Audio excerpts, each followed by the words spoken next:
Welcome to the Supreme Influence Show, the space to embody your infinite potential and fulfill your highest destiny.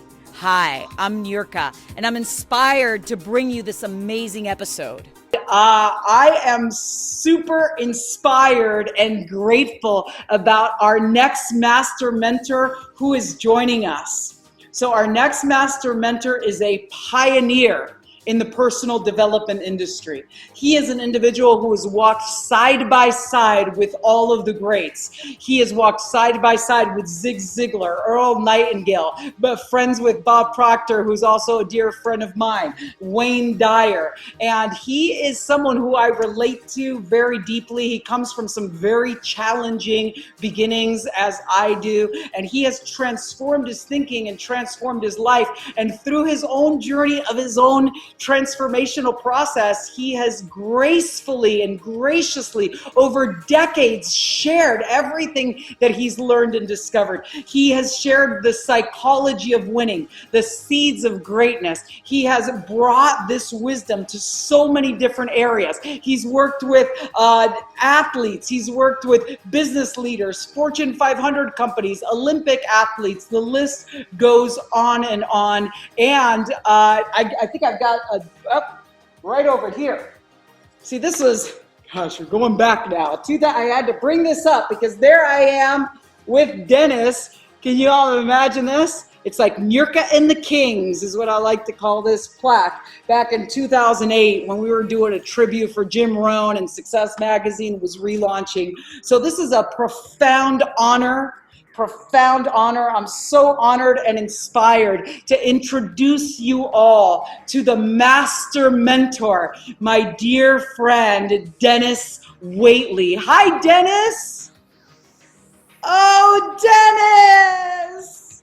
Welcome. Denis has wisdom of the ages, timeless wisdom to share with us. Welcome, my dear friend.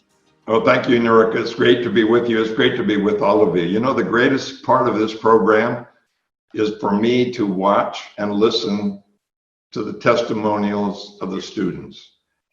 You get more from them than you get from the presenter, because the most important thing is for the teacher to be the student of the students so that they can learn more. So the greatest teachers are the greatest students.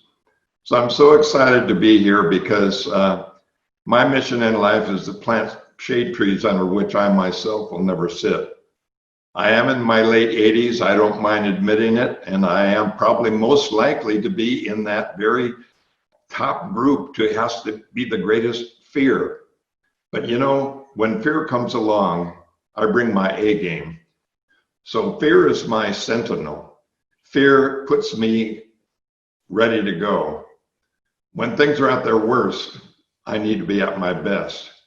In fact, my best work, Psychology of Winning, Nightingale Conant sold $100 million worth of one album when there was only one other album, which was Earl Nightingale's Lead the Field. They sold $100 million worth of one album, which I wrote at the worst time in my life. Now, wait a minute. Don't you teach people when you're at the pinnacle of your life? Because then you can say, here's what I did. Here's the way I got to the top. And I can take you to the top the same place and the same way that I got to the top. But I wrote it for me. I wrote it because I wasn't doing what I could be doing to become a winner. So I was a spectator. I was losing. I was trying. I was struggling. But at the worst time, I did my best work. Because I wrote for me. Instead of blaming, I took responsibility. I shouted out the window, I'm mad and I'm not going to take it anymore. And so I developed a concept called POW because I've been working with prisoners of war. But POW means Prince of Wales to English students. It means power of women to many people watching right now. It means power of words if you believe in neuro-linguistic programming. It means putting on weight to people who eat too much. It means psychology of winning to me. So what is life? A perception through the eye of the beholder. It's not what happens to you, it's how you take it and what you make of it. And you know, in my late 80s, I'm trying to figure out what to do for a career. Let's see, I can't be an astronaut. They won't let me go. I won't be an Olympian unless they use chess or some other game like that. But I'm learning that, like Gandhi taught, I live as if I'm going to die tomorrow. And I dream and plan as if I'm going to live forever. I'm always looking for new challenges. I'm always looking for new neurons. I'm always looking for a way to help other people. Why?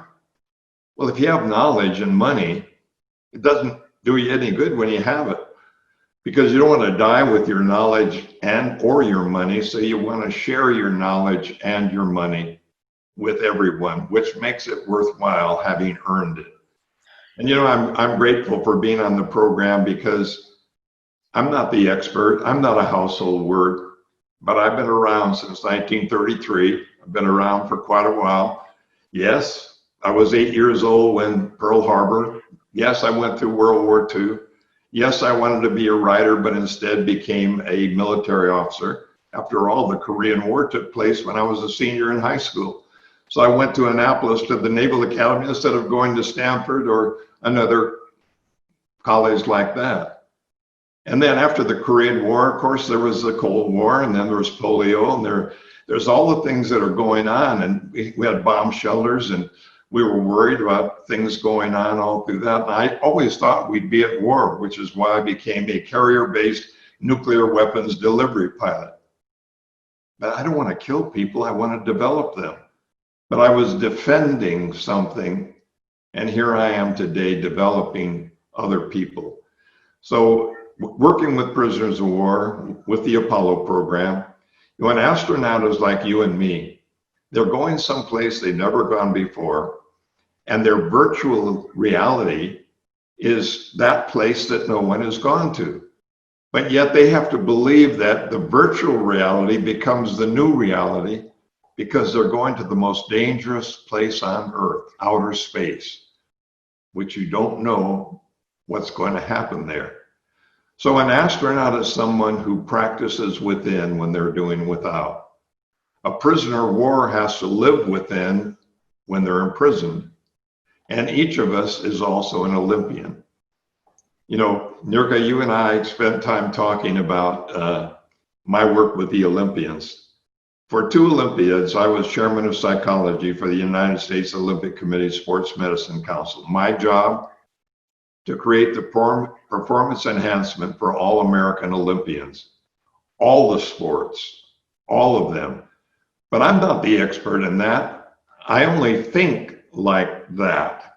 So I'm a coach, but I'm not an expert in their field. So I hired the best sports psychologists and the best psychologists and psychiatrists in the world in that sport, and let them go and do their thing. And my job was always to keep the Olympian in mind first. And what I found, which is so relevant in what you've taught, what you're teaching, what happened today.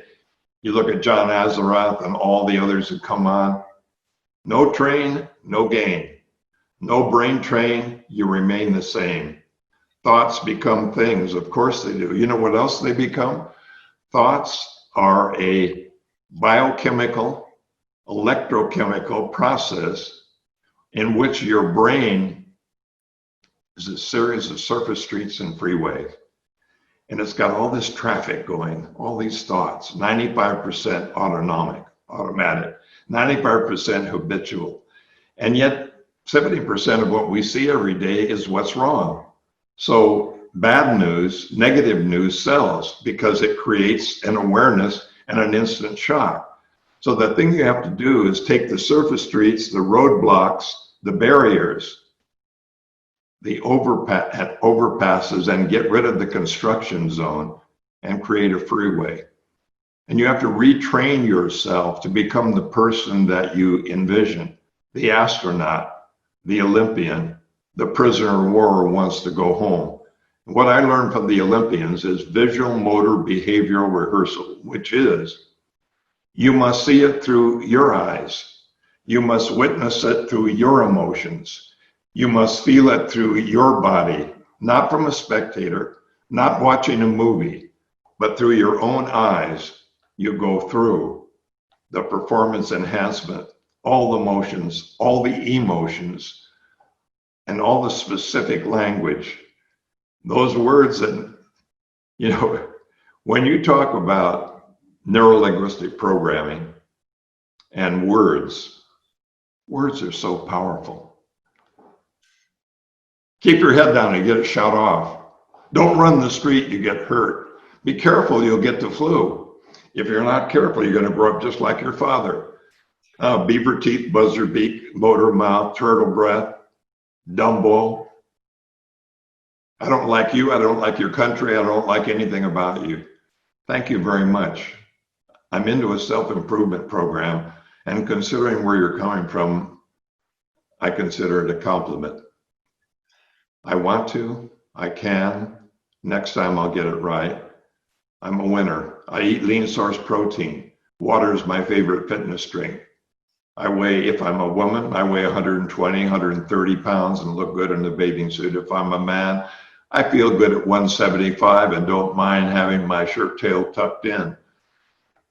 I put words with emotions and visual, motor, behavioral, rehearsal, the Olympian within. You must be an inner winner rather than an outer shouter. If you're an inner winner, you're doing within while you're doing without. And the words you use on yourself are the most important because, after all, no one knows you better than you do. And no one's opinion is so important to you as your own opinion of yourself. Be careful of what you're saying. Be your own best coach and best friend. The language of the mind, whether it's neurogenics or autogenics, is so powerful because words evoke emotion, visuals get emotions, and words and visuals and emotions are all interconnected. And when I said this brain is this great highway, electrochemical, what you want to release are endorphins. You want to release serotonin during the day. You want to release dopamine. You want to release the hormones of success and development. Not the adrenaline, not the ones that stun you in your tracks, not the things that make you want to fight or flee. You want to release the hormones of success. And that's what the brain does for you. It has no feeling, but it controls all feelings and all things that happen. So, you know, I may not be a winner, but I'm winning more than losing. I haven't arrived at success because it's always under construction, and it is a toll road. And I would have to say that M. Scott Peck was right, and so was The Tale of Two Cities. Let's face it, life is difficult. It was the best of times, it was the worst of times. But the good old days are here and now. It's the best time to be alive in history. It's the best opportunity that we have, and after all, it's our time. This is our life. This is that moment in history when you take control of your future and you make it happen for you. Am I afraid? No, I'm alert. Am I depressed? No, I'm compassionate, and I'm also much more heightened and enlightened in my thinking. I'm listening more, I'm watching more, I'm, shall we say, taking it in more, spending more time with my family, much more time with nature. Why? It gives me a lot of answers. It's synergistic. So I'm out in nature. So, you know, this is just a little bit of a soliloquy, but I have to say that watching your participants was more meaningful for me than trying to figure out what I was going to say to them. And so I'm open for questions, but I'm also open to you, my dear friend. If you ask me any question you want, and my limited knowledge, I'll try to answer only from my own experience. Oh, I'm so delighted. Like, listening to you sparks such inspiration, and it's the wisdom. It's timeless. It's wisdom of the ages. And we were talking the other day when we were connecting on video, and you were sharing with me about this whole journey and all the things that you've seen over the years. and you briefly mentioned it, the wars and polio. What would you say to people that are in a state of fear right now based on what's going on in the world, about them really being able to have a bigger vision of what's possible? The most important thing is to make sure that what you're listening to is what you need to do to take action that's positive. So instead of being part of the problem, instead of being part of the catastrophe, instead of being part of the fires, instead of watching in horror, watch what you need to do to change your life, because that is the only control you have. You have control over your current thought, the way you respond to what you see and do, and your next thought and action. So make sure that you're taking in and giving out part of the solution. Make sure you're part of the solution.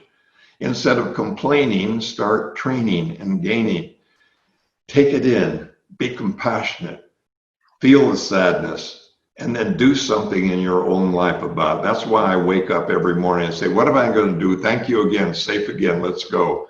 What can I do with this day to make one living creation better off for having met me this day? What can I do with this day? Thank you for this day. Before I go to sleep at night, I make sure I don't go to sleep on the evening news. I don't go to sleep watching what is happening all over the world and the United States and everywhere else. Yes, I watch it for a need to know for my family. I do. And I stay alert. I know what to eat. I know what I shouldn't eat. I know what to do. I know what I shouldn't do. But I only concentrate on my next positive step. Take each person close to me to be better off for me having talked to them about what we should do to solve the problem, not to relay to them the problem. The easiest thing to do is to protest, and I'm not talking about anything about negative protest. I'm saying the easiest thing to do is to be in the stands and watch. The hardest thing to do is to be taking action that's positive to change your life so that your example benefits the people that come in contact with you. So important to do that. And I try to do that every day. And I don't know how long I have to live, but I'm going to live every day as if it were my last. And I'm going to take every moment instead of wasting it and killing it and watching other people making money, having fun. That's another thing. Let me give you some good advice. Only watch a limited amount of television. Why? Because they want you to watch because they're making money and having fun while you're watching them doing what they love to do. Watch enough to inspire you. Watch enough to incite you. Listen to beautiful music. Watch things that are inspiring, but spend more time doing than viewing and stewing. Because by doing, you're changing your life, and by watching them, you're seeing mostly bad news when you're watching. Dennis, you're so poetic. I love how poetic you are. Well, I'm a lyricist. I grew up in radio. Remember we talked? There was no television when I was in high school. Oh boy, that tells you how, no TVs, only radio. So of course I have a phonographic memory. So, and I told you, so now I have R2D2, it's Are You Me Too. I have a little robot that goes around with me. I tell it what I'm thinking. I tell it what I see. I tell my little robot all my hopes and fears. He listens and remembers everything he hears. At first, my little robot followed my command, but after 88 years of training, he's followed my command. In other words, I listen to him because he tells me what to do, because I programmed him very well by giving him instructions subconsciously as if he were my software program inside of me. Change the software and the hardware will change as well. Beautiful. Our chat box is on fire over here with appreciation for everything that you're sharing, Dennis. They're calling you, let's see, they're saying, wow, the linguistic beauty and flow of your words. So everybody is loving that so much. So when you're programming this little robot, are you visioning? Right? You're visioning, you're speaking. You gave that formula a second ago. Well, I'm doing what I've learned from the astronauts. The astronauts are playing Let's Pretend. So I am simulating. So the astronauts are masters at simulation. And simulation is observation, imitation, repetition, internalization. And the more you practice the right stuff, the more it becomes a reflex, like brushing your teeth or driving your car. So the astronauts go through it in Houston on the desert because it looks like the moon. It feels like the moon. It was desolate out there, and they fly the lunar excursion module up and down off the desert, and they go through every step and every motion. But it's not just looking in the mirror with an affirmation. It's a confirming belief. It's confirming what you already are committed to do, because it's very dangerous out there. And an Olympian has only one moment, and they must be at their best in that one moment of time. So what do? They practice for 1,200 days, the right moves with a coach, and the coach teaches them doing within when you're doing without. The best practice will be after you've gotten off the playing field. Why? Because on the playing field, you make mistakes, you get hurt. In real life, you get hurt. There's a lot of no's in real life. But in this marvelous imagination that you have, you never miss. You don't fall. You choose the move that you make in your imagination. And your robot doesn't know the difference. Hey, are you me too, R2D2? You tell me where you want to go, I'll take you there. You see, we have this GPS system, but instead of a global satellite positioning system, it's a goal positioning system within. We're target seeking by design. The way we were created was to seek our destiny, to look for the sun, to reach the oxygen, to grow to our full. Every living thing has that same thing in mind, reach its full potential. And it's trying to do that. So what we need to do is we take the words, pictures, emotions, the language, the moves, the feelings, because first you visualize, it gives you an emotional response. About 70% of life is what you see. That's why on television they show so much of what's wrong, because it gets your attention, gives you an emotional response, and then you respond to it visually, emotionally, and verbally. And I still will always believe till my last moment, the most important conversation you'll ever have is the silent one you have for your day until the moment you go into deep sleep. That conversation, what do you say when you talk to yourself? Are you reaffirming? Are you reinforcing? Are you talking about what you're going to do as a result of all the bad things that are going to happen? Or are you part of the victim?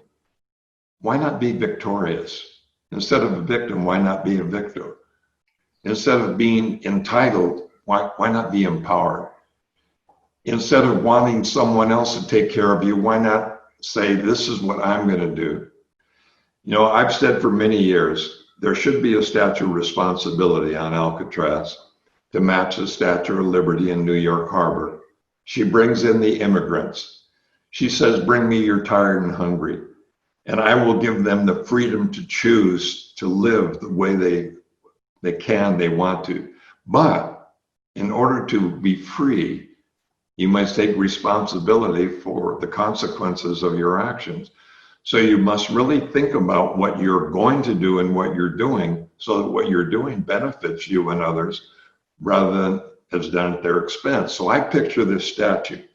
And Viktor Frankl and I talked about this, and he wrote Man's Search for Meaning. He was the psychiatrist who led the resistance movement in Auschwitz, and he said we should have a statue. And it could be on Alcatraz, because Alcatraz is a rusting reminder of lost freedom. It's closed and rusted now. It's a tourist attraction, but it should have a statue. And she should have an eagle in one hand, fly free, but a baby in the other hand, take care of the next generation. You're responsible not only for the freedom that and the way you use it, but what you set as a role model for those who are following you.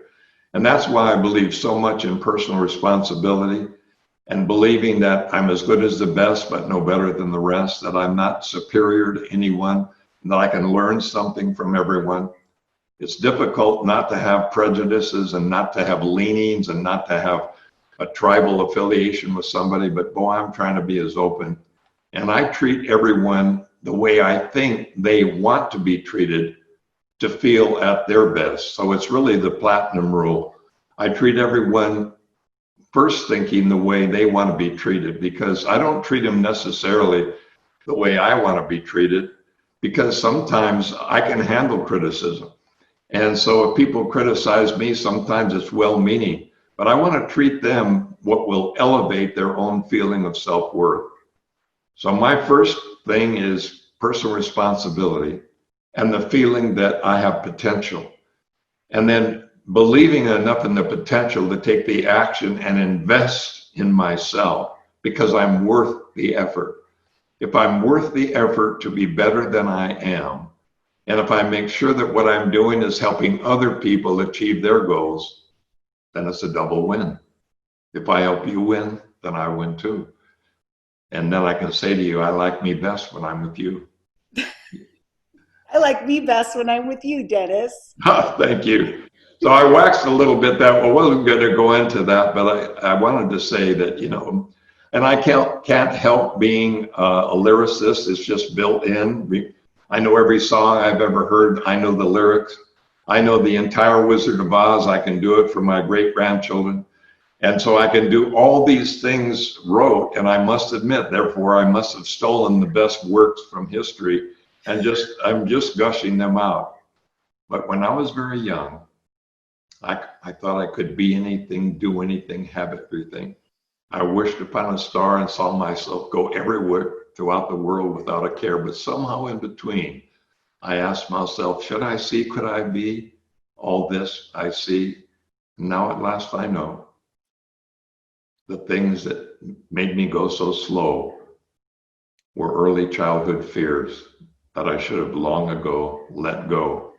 So how do we know that this vision we have is real? How do we know that these things, these passions, are what we should really feel? Well, I think the secret to living the life that's within you is really quite simple to find. Leave all of your failures and doubts behind you and keep your eyes on what's directly inside. Cherish the loved ones around you. Stay true to the values you share. Let health and abundance surround you, and dream as big as you possibly dare. And what will happen to you is, what you should say is, as you ask for these things to come to, be careful, because don't wait for the future for those things to appear, because the future is already here. And that's why we have to be, and I especially know this, in my 88th year of my life, I must know that every moment that I live is precious, and every action I take is a diamond jubilee.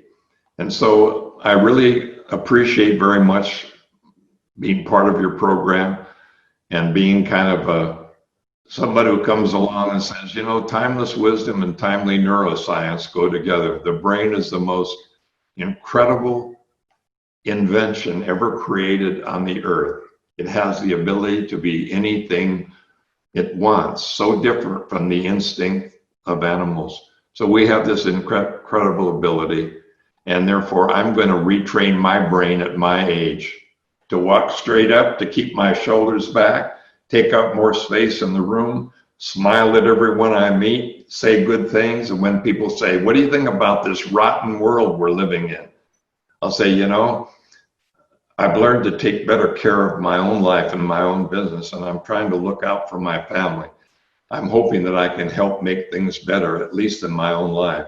And that's what I'm dedicated to. So whenever people say, what do you think about all those idiots and those, what do you think about everyone that's, I say, you know, I'm learning that I need to do a lot in order to make my life better. I need to learn a lot and need to take more action myself. I need to be a better role model.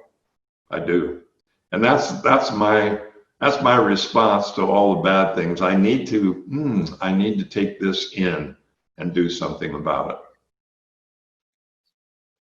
My heart is so full listening to you.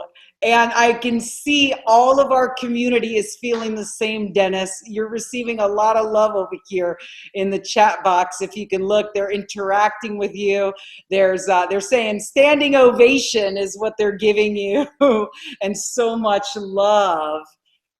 Well, I really appreciate that, because I feel the same way.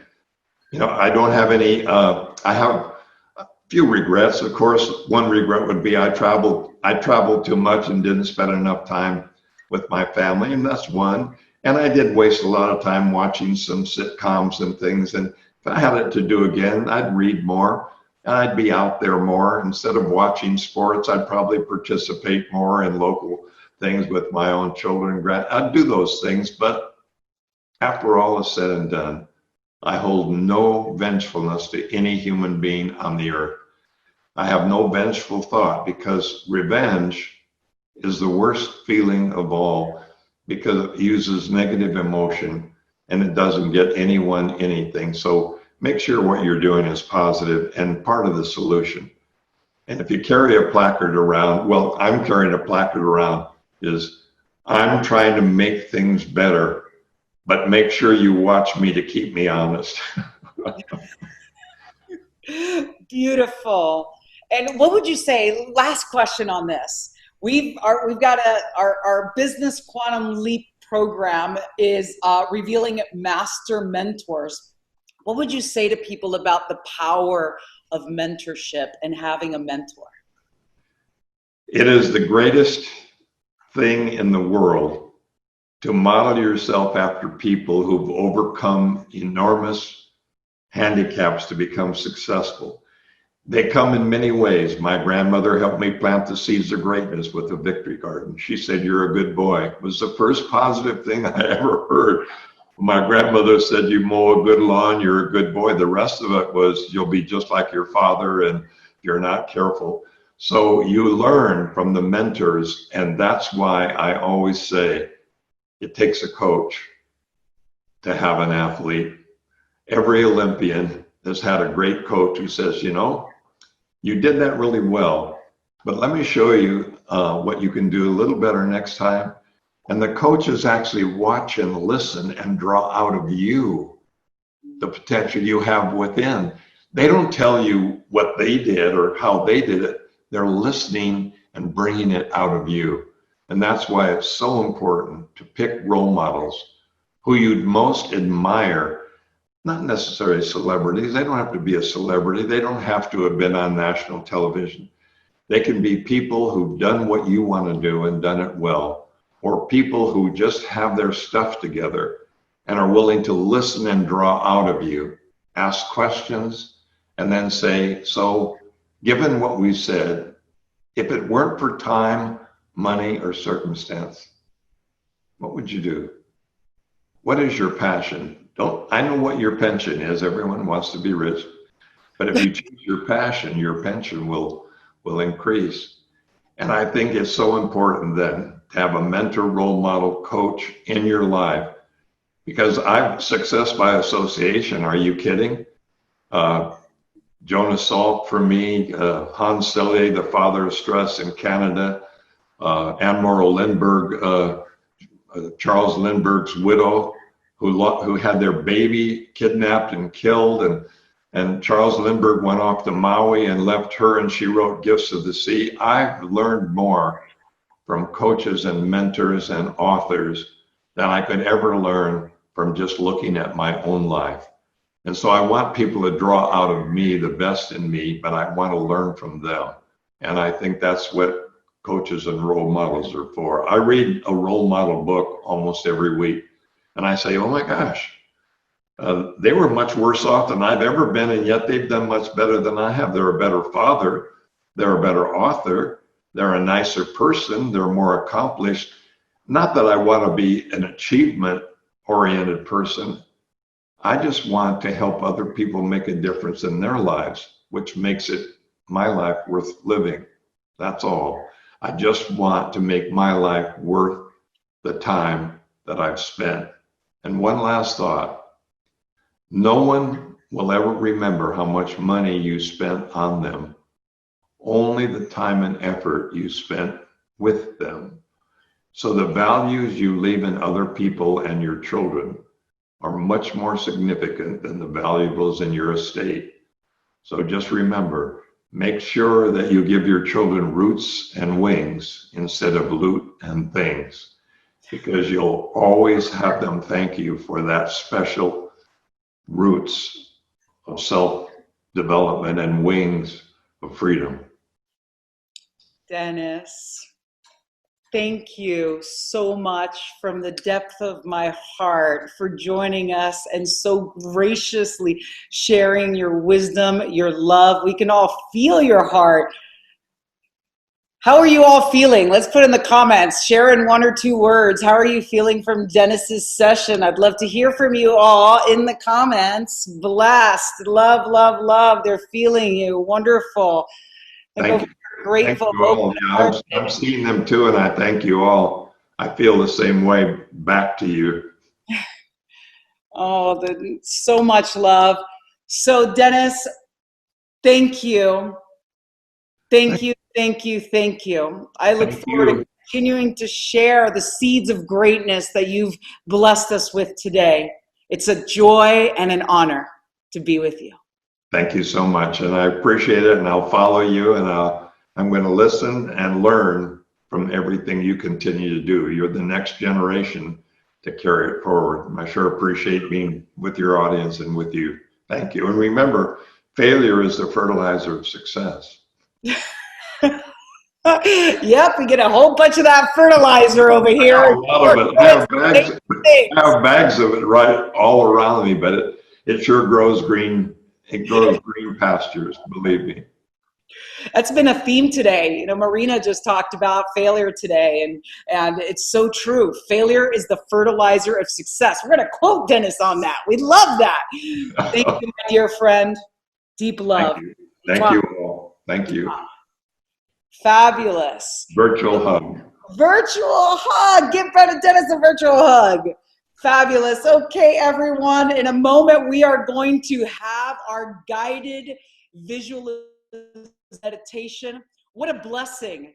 What a joy. How many of you could feel the serene, fluid wisdom that pours forth with ease and grace from Dennis, this man's heart, this beautiful spirit, and it's his devotion. I'm looking at the comments right now, his devotion over a lifetime in his own journey, his own development, transforming his own deepest challenges into these seeds of greatness, these seeds of possibility. It's my greatest joy to have shared Dennis with you here today. Thanks so much for joining us. I'm intending that you receive profound value from today's episode. I know I did.